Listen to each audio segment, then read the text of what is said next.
سڵاوتان لێبێ بینەرانی عزیز و خۆشەویست لە هەر جێگایەکان من ئیبراهیم زیادم پێ خۆشحاڵم جارێکی دیکەش لە پرۆگرامی مایکی پەیام بە خزمەتی ئەوەی عزیز و خۆشەویست شاد دەبمەوە لە کۆتا ڕۆژەکانی ساڵی 2025 داین. ئەم ساڵ پڕ بوو لە ڕووداو بۆ هەندێکمان پێکەنین و بۆ هەندێکیشمان خەم و گریان بوو، بۆ هەندێکمان ساڵێکی زۆر خۆش بوو، ساڵێک بوتوانیمان گیرفانمان پڕکەین، بۆ هەندێکیشمان گیرفانمان خاڵی. جا خۆشەویستان، ئەوەی گرینگە ئەوەیە بزانین هاوڵاتیان خەڵک چۆن باز لە ساڵی 2025 دەکەن، بۆ ئەوان ساڵێکی چۆن بوو. من لە نێو جەرگەی بازاڕی شاری هەولێرم هاتووم ڕاز و نیازی دڵی ئەو خەڵکەتان بۆ بگوازمەوە، با بزانم ئەوان دەربارەی ئەم ساڵ چی دەڵێن، قسەیان چییە،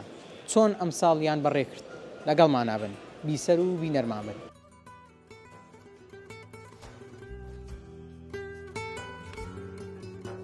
سلام علیکم. وعلیکم السلام ورحمة الله.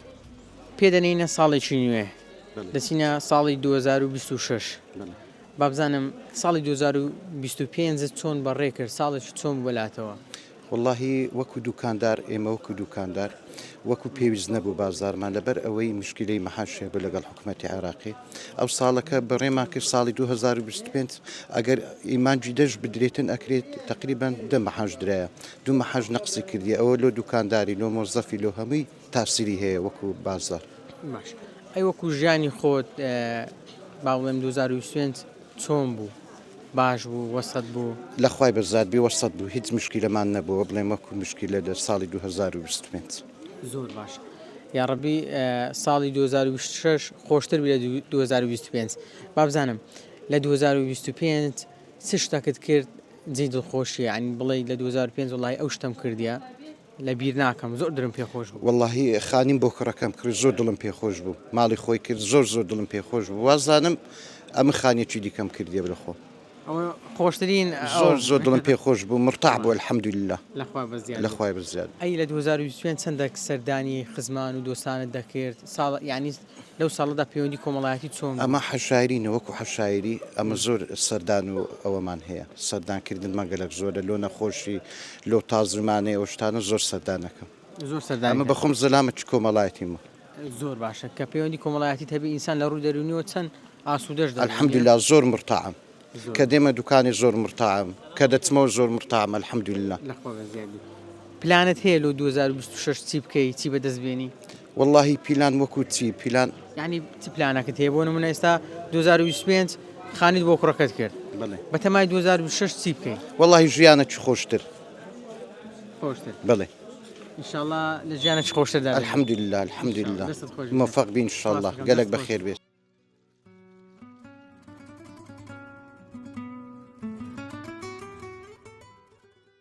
ساڵی 2025 ڕۆی ساڵێکی چۆن بوو بەلای جەنابتەوە؟ بخوای بە شێوەیەکی عام باش نەبوو، خاسن چینی مەعاشخۆر و کاسبکار و ئەو شتانە بە شێوەیەکی گشتی باش نەبووە. ئینشاڵڵا لە ساڵی داهاتوو باشتر دەبی لە بۆ هەموو خەڵکی. یعنی لە ڕووی کەسابەت و بازاڕەوە وەکو پێویست نەبوو؟ ناڵۆک پێویست نەبوو. تەبەن ئەمە جارە باز دەکەن دێن ئەو مەعاشە وەکو دیرەمەوەی بازار دەسوڕێن، ئەگەر مەعاشخۆر نەیبوو دەکەواتە ئەمەش تاسیرمان لێ دەکا. ئەمە چەندە مەعاشخۆر نینە، بەس تقریبان بە ئیوان دەسوڕێن. بینە بە ئەوە نەکەین دەستخۆش. زۆر باش. ئەوە چایش بۆی ناوی سوپاسی دەکەین. سپاس دەکەم. جا پێم خۆشە بزانم لە 2025 چ شتێک هەبوو کە دڵی جەنابی زۆر خۆش کرد، زۆر دڵت پێ خۆش بوو، لە بیرت ناستەوە؟ وەکو زیکراتوانە چ شتێک هەبوو لە 2025؟ زیاتر مەسەلەی ئەو شەڕ و ئاژاوانەی خاستنەوانەی غەزەوانە کە کاتێک ڕاوەستا ئینسان دڵی پێ خۆش دەبی، ئەو کاتانەی شەڕش بوو بەڕاستی ئینسان بەدەستە خۆی نەبوو دڵی پێتون دەبوو بە هەموو ناحیەکان ئەرێوە ناخۆش بوو. بەس ئینشاڵڵا ناتەوە بەسەریان هیچ ئەوەزە. لە ڕووی داهاتەوە باسمان کرد وەکو پێویست نەبوو، وانە؟ باش. هیچ کارێک کرد هەیە، یان هیچ کارێکت ئەنجام داوە لە 2025 بڵێ پەشیمانم بری ئەو کارم نەکرد بە، یان ئەگەر تەمەەن بگەڕێتەوە ئەو کار ئەنجام نادەم؟ چنیە نا لەخوای بەزاد بێ ئینشاڵڵا ئەمە هەندێک تەمەنمان باشە یعنی برێکوبرێ لەو شتانە گەڕاینەوە لە خراپەکان بە دوورین لەخوای بەزیاد بی بەس عولیش دەدەین وەکو ئینسانێکی مسلمان برێن دایم ئیشی خێر بکەی کاری خێر بکەی ئەو کاری خێران ئازبوونەوەی خەڵکە یاخود دەستگرتنی خەڵکی فەقیر و هەژار و یەتیمەوانەیە ئینسان دایم بۆ شتانە سەرقالی باشە ئەوانش پەشیمانی لە دوای نییە. لە 2025 پەیوەندی کۆمەڵایەتی باش بوو سەردانیکردنی خەڵک هاتوچۆکردن لەگەڵ خزمەکان دۆستەکان ئامۆزایەکان ئەلحەمدوللا لەخوای بەزەبە تا ڕادێک باشە بە پێی پێویستەوانەمەوەکو کاسبکاردێک مەجارمان کەمە بەس لەخوای بەزای تەخسیری ناکەین ئەی لەگەڵ دراوسەکانی بازار دوکانەکانی زیرانت باشن پەیوەندی لەخوای بەزابی لەگەر هەر هەمیان باش یەک لێچێ باشتر زۆر باش با پرسیارێکی دیکە بکەم سەبەر بە بەرنامەکەی خۆم بەرنامەی مایچ پێیان بەرنامەکانی ئێمە دەبینی بەرێ بەس هەمووی نا باش ئەوەندەی کە بینەری بەرنامەکانی لە بەرنامەکانی ئێمە ڕازی الحەمدوللا ڕازی تازش گوتم بەڵگاوەیە کە زۆر دەیکەینەوە معنای پێ ڕازی ڕایگەری سەلامەتکە لەگەر ئێوە ئینشاء بەخێر ئەم ساڵ کە تێپەڕی 2025 ساڵێکی چۆن بوو؟ والله ساڵێکی خۆش بوو ساڵێکی ئارام بوو خەڵک مرتاح بوو پڕ لە کاسبی بوو ئینشاڵڵا ساڵی ئایندێش هەماشت دەبی سەرکەوتوو دەبین و تا ساڵی 2025 کۆتایی هاتبووە بەرەو 2006 دەڕۆین چەند ڕۆژێک مامەوە بەڵام ساڵێکی زۆر خۆش بوو. خۆشیەکانی چی بوون بەلای جەنابتەوە؟ والله بەلای منەوە ئارام بوو ئیش و کەسابەتە بوو خەڵک خۆڵکی خۆشتر بوو لە ساڵەکانی تر خۆت زانین ئەمە 4-5 ساڵ نەهامەتێکی زۆرمان دیت شەڕی داعش و ئەوانە بەڵام ئێستا نەمایە زۆر خۆش لەخوای بەزیاد و شەڕەمان لە کۆر بووە الحەمدولله زۆر باش. ئەگەر ساڵی 2025 مرۆڤێک بایە لە بەردەمت بایە ئێستا ماچت دەکرد لۆ ڕۆیشتنەکەی یان تێت هەڵدەدا؟ والله ئەوە ژیانە ناتوانم قەرار بدەم لێ بەڵام ئەمە ڕێزی لێ دەگرین ساڵەوەی تر پیرۆزە و سەرکەوتوو بن. زۆر سپاس دەکەم. ئەی 2026 ببوورە دەتەوێ یان خواست ئەوەیە هیواد ئەوەیە 2026 چ شتێک بەدەست بێنی؟ والله هەر بخۆمان بژین و مرتاح بژین و مجتەماعی باش و خەڵک باش بیتن و سەرکەوتوو بن بە تەمای خوای گەورە ئینشاءڵڵا. سەلامەتکە هیچ شتەکە بۆ لە 2025 ڕوویدابی حەز نەکردبی ئەو شتە لە ژیانی تو ڕووبدا؟ الحەمدولله سەلامەت و هیچ ڕووی نەدایە لایمە زۆر سپاستان دەکەم. سلام علیکم. عليكم السلام ورحمة الله وبركاته. باش انشاءالله. سپاس دەکەم بە تەمای خوای گەورە دوعا خێرمان لەوکە وڵی ماوەکە باری تەندروستی ماتەوە داوا لە بیرانی کەناڵی پێیان دەکەم دوعامان لەوکەن ئینشاءالله. انشاءالله خوای گەورە ساو سلامەتی دەکەم. سپاسان دەکەم. سلامەتی. ساڵی 2025 تێپەڕی. ساڵێکی چۆن بوو؟ وڵی ئەگەر مەسەن لە ڕووی ئابووریەوە سەیری بکەین هەرێمی کوردستان لە ساڵی 2025 بچەخۆرانی هەرێمی کوردستان شایستە دارایەکانی خۆیان وەرنەگرت هەتا ئێستاکە دوو موچە نازاندری چی لێ هاتووە و چی بەسەر ئەو دوو موچە ڕۆی و خەڵکێکی زۆریش لە چاڕوانی ئەوەدا بوون کەوا لێبوردنەی گشتی دەربچی لە بۆ ئەو کەسانێکە زیندانی کراون لە بەرزکردنەوەی فەرمانبەران دەست پێ بکاتەوە کۆمەڵە گرفت هەبوو مەسەلەن بینی هەرێمی کوردستان و حکوومەتی عراقی بە چارەسکراوی مامنێتەوە تا ئێستا چارەسەر نەکراون ئەو شتانە بەڕاستی هەموو گرفت بوو وە بەڕاستی 2025 ئەتوانم بڵێم بەداخەوە زۆربوونی زۆربەی نەخۆشیەکان نەخۆشی سەرەتان و نەخۆشی نەفسی و ئەو خەڵکە تووشی کۆمەڵێک کە ئابۆ و ناخۆشی بوو بەڕاستی بەڵام بە ئیشاڵڵا بە هەوڵی خوای گەورە 2026 دەبێتە وەسەرخانێکی نوێ دەبێتە هۆی ڕاگەیاندنی خۆشەویستی و تەبایی لایەنە سیاسیەکان و کە کورد بە یەک ڕیزی بچێتە بەغدا و داوای مافەکانی بکات و هەموو لایەنە سیاسیەکانی هەرێمی کوردستان ئەو دیوارەی لە بینیانەدا بیشێنن بتوانن تەباییەک بەرپا بکەن لەبەرەوەی کورد بێک دەنجی جوانە بێگرنجی جوانە بەڵام بەڕە چاوکردنی ماف و شایستەکانی یەکتر هەلایەنە سیاسیەکان هەر کەسە و لایەنە سیاسیەک گرفتێکیە کێشێکی چارەسەریکەن. زۆر باش. لە ساڵی 2025 کە لە تەمەنی مرۆڤ دەڕوا چەند گرینگە ئێمە دابنیشن بیرکەینەوە ئەو ساڵەمان چۆن بەڕێ کرد لە چی بەڕێمان کرد دەستکەوتمان چی بوو وانە ئەو شتانەی کە خراپ بوون لە ژیانماندا هەمومان دەزانین مرۆڤ هەڵە دەکا ینی دەستنیشانی بکەین لە ساڵەکانی داهاتوو 2026 27 دووبارەی نەکەینەوە لە کۆتایی ساڵ چەند گرنگی ماوە دابنیشین و بیر بکەینەوە. کاگی برایم زۆر گرنگە بەڕاستی ئەمە کەس بێکەم و کوڕی نابێ ئەو ماکەم و کوڕیمان هەیە مەسەرەن کۆمەڵ شتمان کردی لەوانەیە لێ پەشیمان بین بۆ هەڵانە دابچینەوە هەڵانە مەسەرەن دووبارە نەکەینەوە ئەو شتانێک کە کردومانە مەسەن یەک لەو شتانێکە زۆر گرنگە ئەو شتانەی کەوا مەسەن بۆتە هۆی ڕەزاندنی خوای گەورە ئەو شتانە نەکەینەوە یعنی ببینە پردێک لەبەنەوە هاوڵاتیان کە قەدرێکمان لێکە کردو مافەکمان خواردووە یان ناحقێکمان بەرامبەر کەسێک کردو پێویستە ئەو شتانە هەموو چارەسەر بکرێتن دەرگایەکی نوێ بکرێتەوە لاپەڕەشی نوێ بکرێتەوە بەڵام لە هەمووی گرنگتر لە هەموو شتێک گرنگتر لەسەر کورد پێویستە کە 2 ساڵ تەمەنت دەڕوات تۆ لە مردن نزیک دەبیتەوە بەرەبەرە پێویستە پێداچنەوە بە خۆت دابکەی مەسەن بڵێ من چۆن ژیان بۆچی ژیام ئایا توانیوەتم ئەو ئاینە پیرۆزەی ئیسلام کە بۆ هەموو بەشرێت دابەزیوە چی نەقسێکم هەیە چارەسەری بکەم چۆن بینی خۆم و خوای گەورە کە لە ئاسمانەکانە خۆش بکەم یعنی وا بکەم خوای گەورە لێم ڕازی بی وا نەکەم یعنی ئەو شتانێک کە دژی دینە بیکەم یعنی بەڕاستی ئێستا خەڵک بەشداری سەری ساڵ دەکە ئەو جژنی من نییە بەڕاستی ئەمە 2 جێژنمان هەیە هەم جێژنی ڕەمەزان هەم جێژنی قوربان ئەو ئەتوانم بڵێم دووپاتکردنەوەیەکە مەسەلەن شتێکە بەڕاستی بە باشی نازانم تۆ ساڵێک لە عومرت دەڕوە ساڵێک دەبیتە کەسێک کەوێ ناو تەمەنەوە بەرە پەیتا لە مردن نزیک دەبیەوە پێم باشە بەڕاستی بە خۆ داچنەوەی کە بێ و ئەو شتانی کە کردومانە و ئەلێرەشەوە زۆر دەستخۆشی لە ڕێکخراوەکانی بەخشین دەکەم کە مەسەلەن حەز دەکەم پرۆژەکانیان گەورەتر بووە خەڵک سوودیان لێ دەبینی ئەو پرۆژانە پەرە پێ بدەین ئێمە چیشمان لەسەر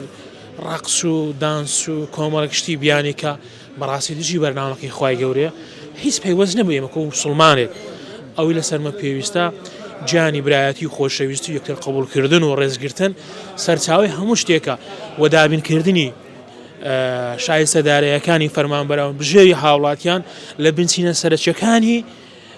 خۆشەویستی مرۆڤ و ئاسوودەبوونیتی زۆر باشە بامە پرسیارێکی دیکە بکەم بینەری بەرنامەکانی ئێمەی وەڵاهی ئەمان زۆر تەماشای لێمان ڕازی بەری زۆر دەستان خۆشببی ئەو شتانی ئەنگۆ دەکەم بەڕاستی جێگای دەستخۆشیە ئامۆژگاریە لە بە کۆمەڵ خەڵکانێک کۆمەڵە خەڵکێک هەیە لای داوە مەسەلەن ئێوە ڕێنمایی دەکەن ڕێگای پێپشان دەدەن کە ئەو کەسە چۆن ژیانی خۆی ڕێ بکاتن ڕێکی بێخیتن چۆن وە بکە خۆشەویستی بەرپا بکە ئەو تەوەرانەی کە باسی دەکەی هەمووی پێوەستە بەسەم بە تاکبەتاکی کۆمەلگای کوردی یعنی کۆمەلگای کوردی بدە کۆمەلگایەکی زیندوو کەسێک دەتوانێت مەسەمتە خاوەنی خۆی خاوەنی بڕیاری خۆی خاوەنی پەیمانی خۆی گەڕانەوە لە بۆ ئەو ڕەوشتە جوانانەوە ئەو پرۆگرامانەیە کە دەیکەم بەڕاستی جێگەی دەستخۆشیە مێدەوارم کەناڵی پەیام هەدەم بەردەوام بی لەو کاروانە جوانەی کەوا کاروانێکە هەموو خەڵک بە شانازیەوە سەیری تەلەڤیزیۆنی پەیام دەکات و وە زۆرش لێ ڕازیە هەم لە ڕووی دینەوە هەم لە ڕووی پەروەردەیەوە.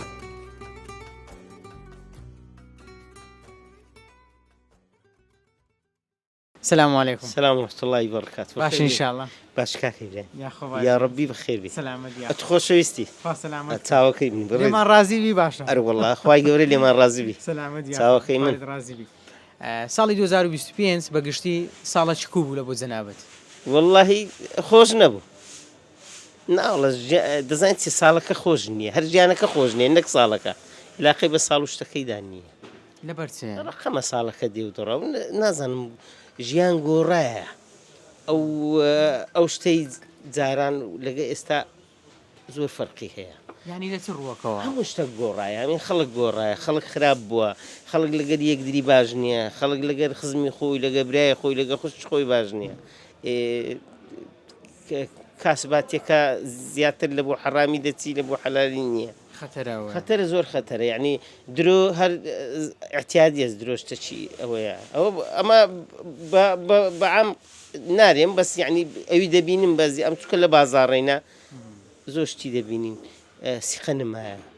سیخەش نمایە متمانە نمایە یعنی خەڵک متمانەی بە یەکدری نیە ئێستا زۆر دەبینی زۆر کابرا دەیناسی ڕاستیەکەی پێدرێ ئەم دوکاندارم زۆر داشتی ڕاستی دەرم ئەوە باشە ئەوە خراپە باوەڕم پێ ناکە ئەو مشتریەکەش باوەڕم پێ ناکە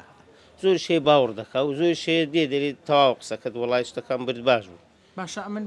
زۆر بە ڕاشکاوانە پرسیارێک دەکەم مشتری کە بڕوان ناکە ئەوەیە جاری پێش و شتەکانی پێت گوتیە وا دەرنەچووە یان لەبەرەوەی لە بازار فێری لێکرایە لۆسی قینەمە لە بازار فێریە پێشتر فێریان لێ کردیە داغیان کردیە هەندێک شێ بەخۆی فەقیرە ینی حەزی لێ شتەکە باوەڕ ناکە بەخۆی زۆر کەس ئێستا وەی لێ هاتیە باوەڕ نەکەی زۆر یعنی ئیشەکی دەکەی ئەم نیشەکی لەگە تو دەکەم دەبینی برادێک دەزانین دەرێ بڕۆ لێ پرسەنەک و باش نەبی باوەڕ ناکەمەوە باش ئەگەر نەشی زانی ئەم ینی تەبیعەتی من کۆ نازانانی ئەم باشم خراپم بەس زیاتر دەرێ بڕۆ تەکیدکەوە ئەوە مەکە زوو ئیشەکەی لەگە مەکە حتا تەکید دەکبێەوە متمانە نمای بەعام ئەوەیە مەوزوعەکە ئەو ساڵ ساڵ ئەو ساڵ لۆ کەس گریای وڵی ئەم برادەرکەمەوە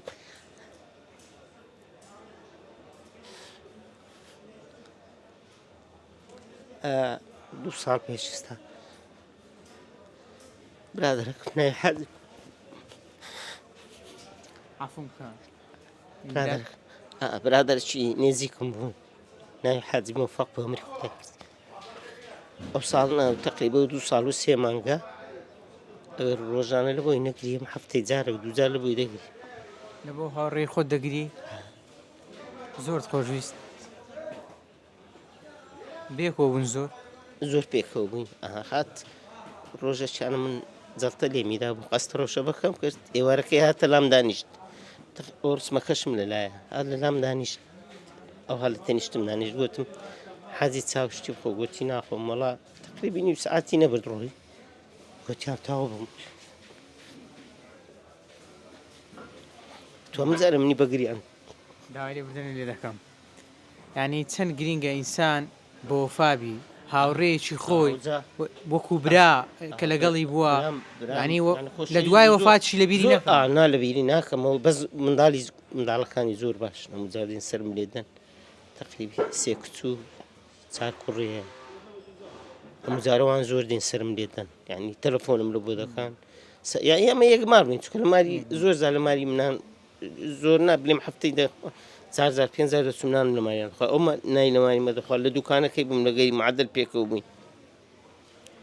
ئێستا هیچ هاوڕێکت هەیە ئاوا خۆشت دوێ زۆر برادری باشمانەیە الحەمدوللا برادری زۆر باشمانەیە بەس یعنی هەندێکەیە جێی دەمینێ ئامام دەورێش ئیسماعیلە بوو هەزار ڕەحمەتی لێ بێویش بە کڕۆنەی مرد برادرم بوو زۆر ئەو ئیزی نییە کاگی برایم هەمومان نەگە من ئێستا زۆر برادر چینە ئەوی جوولێ بێویش بگرێ لە بۆ خۆشەویستە چ خۆت بۆ برایەکی ژیان 5 ڕۆژەکە تاو دەی چکە من بە قورعان کاگی برایم زۆر زار فکرانە دەکەمەوە لەو بازاڕەی زۆر خەڵکم دیتە اختیارم دیتێ لێرە ئەوەندە بە لە ناحیەی پارەی زۆر دەوڵەمەند بوو لە ناحوێی هەیکەل و جسم و جوانی و پیا و باشی کەس نما یعنی ئێستا لە بۆ بژمێرم لەو سڕی لە بۆ سڕی 56 کەس لە بۆ دەژمێرم هەموو دیت کەس نما ئەمەش نامینین ئەوان کەش نامینێ بەس ئەوەندەی خەڵکەکە دێگە یەکدری باش بیتەوە ئەوەندەیە لەگە یەکدری باش بە تاو مەوزوعەکە یەکدری باشەکەی چی ئەگەر ئیسفادەش لە بۆی نەبی خراپە لە بۆی نەبی خراپە لە بۆ نەبێت تو ئیسفادە لە بۆ یەکە چی نییە یعنی مساعدەی ناکەی بەس خراپە لە بۆی نەبی لۆ خراپەی لەگە دەکەی لە بەچە چاکەی لەگە ناکەی خراپەشی لە بۆ مەکە داوای لێبوردن لێ دەکەم دەبی بمبووری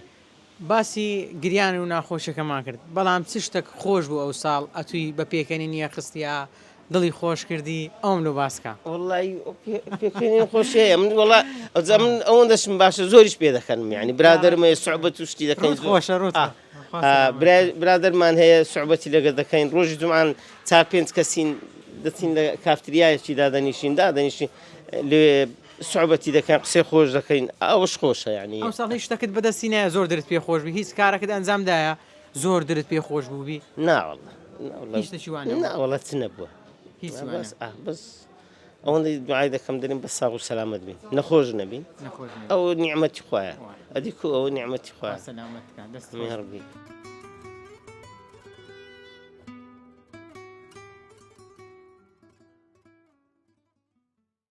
ساڵی 2025 پڕ بوو لە ڕووداو لۆ هەندێکمان خۆشی بوو لە هەندێکمان گریان بوو لە هەندێکمان جیرفانی پڕ بوو هەندێکمان جیرفانی بەتاڵ بوو جا بزانم لە لای تو ئەو ساڵ 2025 کە تێپەڕی ساڵە چکو بوو خۆی بەنسبە ساڵەکان 2025 و 24 24 بەنسبەت ئێمەی دوکاندار و بازرگان هەموو ساڵەکان وەکو یەکتریە ڕووداوەکان زۆرە مەسەرەن شەڕ ڕوودەداتن خۆشی ڕوودەدا ناخۆشی ڕوودەدا بەڵام بەنسبەت ئێمە شتێکی نۆرمالە ژیانی مەڕۆژانە کە دێن بۆ دوکان و کار و کەساوات ئێوارانیش دەچینەوە ڕۆژەکانیشمان بەتاو دەکەن مەسەرەن با سەردانی خزم و دۆستان و خوشک و برا و دۆست و ئەحبابەکانمان ئەو ساڵ هاوچووی خوشک و براکان زۆر کرد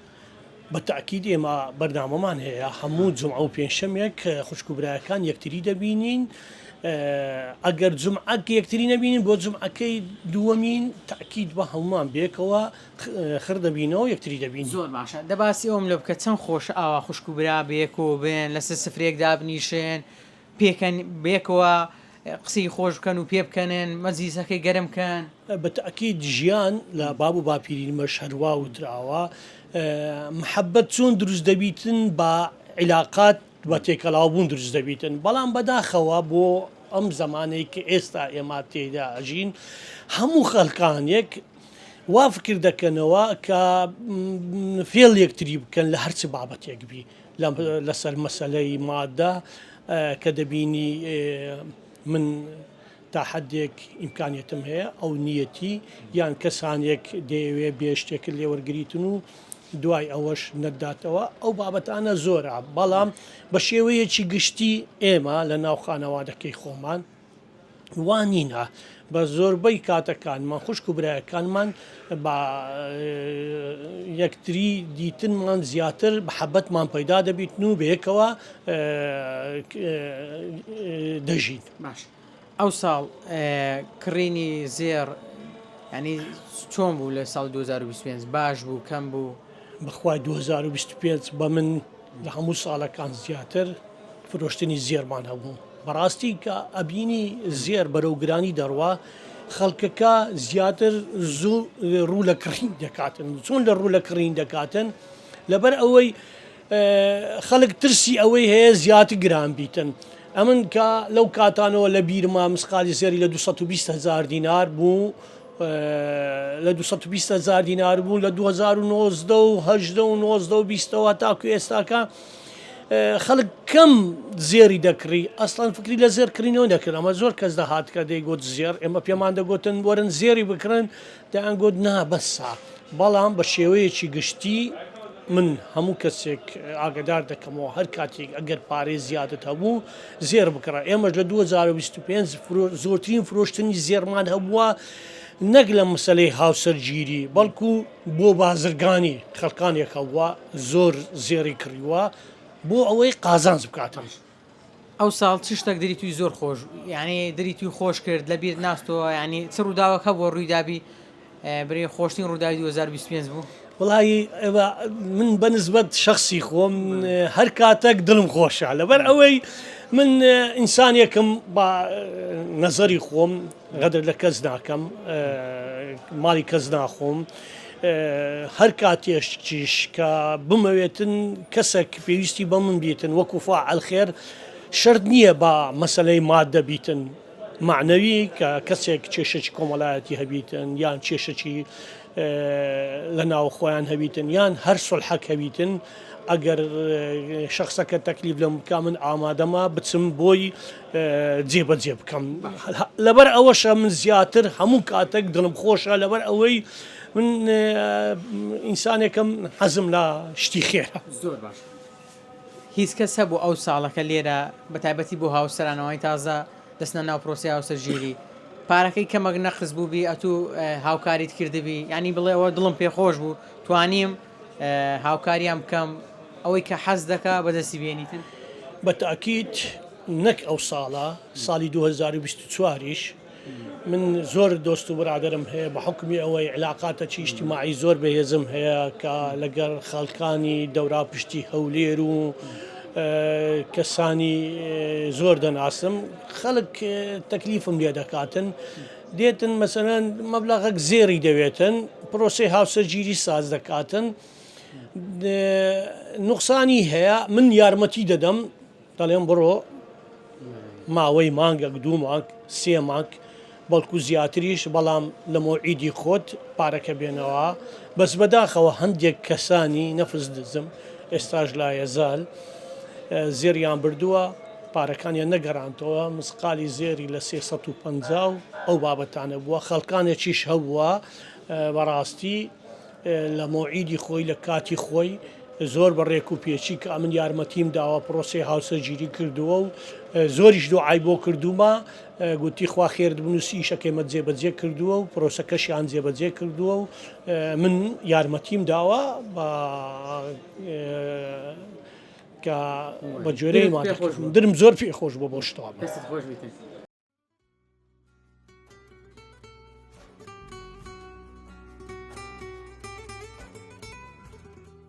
سلام علیکم. علیکم السلام ورحمة الله وبركاته. ساڵی 2025 بۆ هەندێکمان خۆشی بۆ هەندێکمان ناخۆشی جا بزانم بۆ تۆی بەڕێز 2025 ساڵێکی چۆن بوو؟ شکر لە بەخوای خراپ نەبوو بەڵام عادەتەن ئەمە دەڵێن ساڵ بە ساڵ خۆزگەمان بەپار کوردەواری ئەومان هەیە بەس گرنگ ئەوەیە بتوانین لەو ساڵی کە دێ ئەو ساڵی ڕۆی تازە ڕۆی بەڵام ئەوەی کە دێ بتوانین ئەو ئومنیاتانی کە هەمانە بیان هین نەجێ با بڵێن و ساڵێکیش بەڕاستی لە تەمەنمان دەڕوە ئەوەیە ینی پێداچوونەوە بە خۆمانی دێ چەند گرنگەوە پێداچنەوە بکەین بیر بکەینەوە ساڵمان کو بەڕێ کرد ئەگەر لە ڕەزامەندی بوونی خوا دابی باشەوە ینی بتوانین خۆی گەورە لە خۆمان ڕازی کردوێ ئەوە گەورەترین نقطە ئیدی ساڵ دەڕوە ڕۆژیش دەڕوە بە هەبوونی و بەنەبوونی بە برسێتی و بە تێری بەڵام گرنگ ئەوەیە ئەتۆ خیامەتەکەت نەدۆڕێن. زۆر ڕاست ئەم ساڵ هیچ کەسێکی ئازیز لە دەستدا وەکو دۆست و ئەحباب وەکو نزیک نا بەڵام وەکو دۆست و ئەحباب و بەڵێ ئەرە وەڵا خەڵکانێکی زۆر ئازیزمان ئەو ساڵ لەگەڵمان بوون بەڵام لە 2026 با بڵێن کە پێدەنین لەگەڵمان نماوەن خۆی گەورە ویلایەتی عەفو کردبێ ئینشاءڵڵا. بۆ گیرفانەکانی ئێمە بەگشتی ئەم ساڵ چۆن بوو وە بۆ جەناویشت ئایا ساڵێک بوو گیرفانی پڕ کردی یان جیرفان بەتاڵ؟ ناوەڵە باوەڕ ناکەم ینی بە خۆت دەزانی بەوەست موچەوە بابەتانی کە هەیە پەیوەست هەمووی وەکو باش نییە باڵێن ئێستا تازە لە دوکان باسی هەندێک شتمان دەکرد ئەگەر بێت و ئەو دوو موچەی کە با بڵێن فەوتا و خەڵک وەری نەگرت ئەگە وەرگیرابە منی دوکاندار ئەو پارە بۆ منیش داتەوە بۆ خەڵکەچکە داتەوە ئەگە عمومەن باش نەبوو بریاوانە باە ئینشاءڵڵا ساڵی 2026 ئەوانە بێت. ئەمە کۆتا پرسیارمە حەز دەکەی 2026 چۆن بێت؟ وەڵا نەک بەدڵی من دەوی بەدڵی هەموو عامەتەی خەڵک بی خۆت وەکو خۆم وەڵی هەندێکی وا ئاوات هەیە ئینشاءڵڵا لەو ساڵیدا بێتە جێ لە خۆمان و لە بنە ماڵە واڵێ هەندێک شتێکە لە ژۆرێدا خی گەوری لەوە ملایکی بینتە جێ عزیز قوربانە ئوستاد سەلامەت زۆر سپاس دەکەم.